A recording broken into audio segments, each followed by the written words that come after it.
Day 16 of 200 push-ups challenge. இன்னைக்கு ரன்னிங்க்கு முட்டை போட்டேன். அதான் இன்னைக்கு இந்த ட்ரெஸ்ஸு. பார்க்குக்கு தான் போக போறோம். அது உங்க எல்லாருக்குமே தெரியும். பார்க்குக்கு போயிட்ட உடனே வார்ம் அப் பண்ணிட்டு கொஞ்சம் ஸ்ட்ரெச் எல்லாம் பண்ணலான்னு யோசிச்சேன். ரொம்ப நாள் ஆச்சு ஸ்ட்ரெச் பண்ணோன்னே.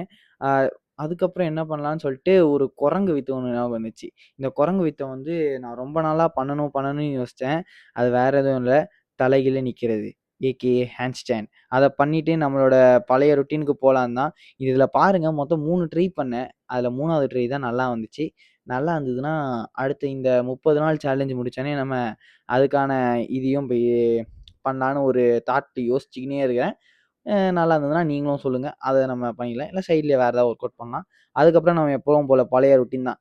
டக்கு டப்பு டிப்பு டப்பு டிப்புன்னு போட்டேன் இன்னைக்கு புஷ்அப்ல. இன்னைக்கு வீடியோ வந்து சினிமேட்டிக் மோட்ல எடுத்தேன். அதான் இன்னைக்கு வீடியோ வந்து கொஞ்சம் கிளாரிட்டியா இருக்கிற மாரி தெரியுது. வேற எதுவும் பெரிய விஷயம்லாம் இல்ல. அப்புறம் இன்னைக்கு ரொம்ப முக்கியமான விஷயம் சொல்லணும்.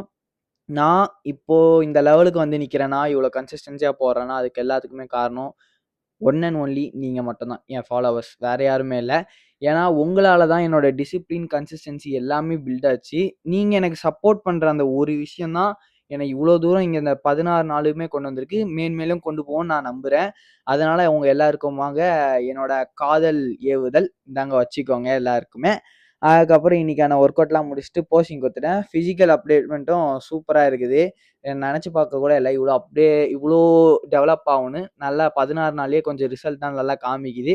இதுக்கு காரணம் சாப்பாடு தான். சாப்பாடுலாம் நான் ஒண்ணும் தனியாலாம் சாப்பிடல. நீங்க நெனைக்கிற மாரி. வீட்ல போடுற அதே சாப்பாடு தான். இதுக்காக நான் வேற ஏதாவது சாப்பிடுறேன்னு சொல்லிட்டு உங்க வீட்லலாம் கெஞ்சிட்டு இருக்காதீங்க. நானும் வீட்ல போடுற சாப்பாடு தான் சாப்பிட்டுட்டு இருக்கேன். சரியா? அப்புறம் இன்னைக்கு ரிலாக்ஸும் பண்ணிட்டு வீட்டுக்கு கிளம்பியாச்சு. இன்னைக்கு வீட்ல பாருங்க சொன்னேன்ல, இன்னைக்கு வந்து உப்புமா தான் போட்டுருக்காங்க. நாளைக்கான ஒளிப்படத்துல உங்கள சந்திக்கிறேன். ட்ரஸ்ட் த கிரைண்ட்.